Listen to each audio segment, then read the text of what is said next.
আমার ইকুয়েশনটা আছে find the value of K for which the quadratic equation 2x² + kx + z = 0 has equal roots also find the roots. এইটো আমাৰ সেবাৰ ৱেবছাইটৰ পৰা পাইছোঁ কুৱেশ্যনটো, তো এইটো ইম্পৰ্টেণ্ট হয় এইবাৰ মেট্ৰিকৰ SLCৰ কাৰণে। তো কুৱেশ্যনটো আমি চাম। Find the value of quadratic equation. Quadratic ইকুৱেশ্যনটো আমাৰ কি আছে 2x² + kx + 8 = 0। ইয়াত আমি চাব লাগিব a কিমান আছে, ইয়াত a আছে 2, b কিমান আছে, b আছে = k, c আছে কিমান 8। তো আমি জানো যে b² - 4 = 0।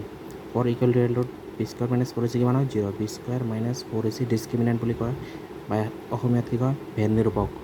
b² - 4 = 0। তো b কিমান আছে আমাৰ k² - 4 × 2 × 8 = 0।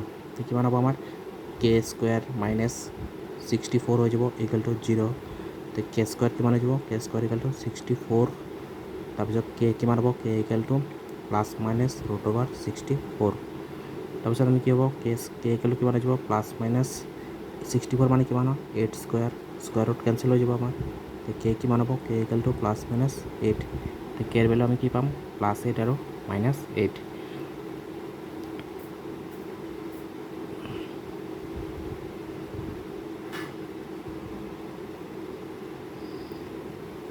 তাৰপিছত কৈছে যাবা also' find the routes.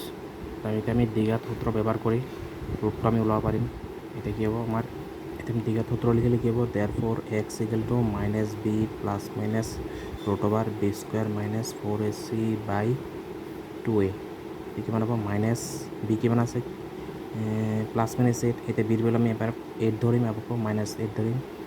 b² কিমান হ'ব 8² - 4 × a আছে 2, c আছে কিমান 8/2a।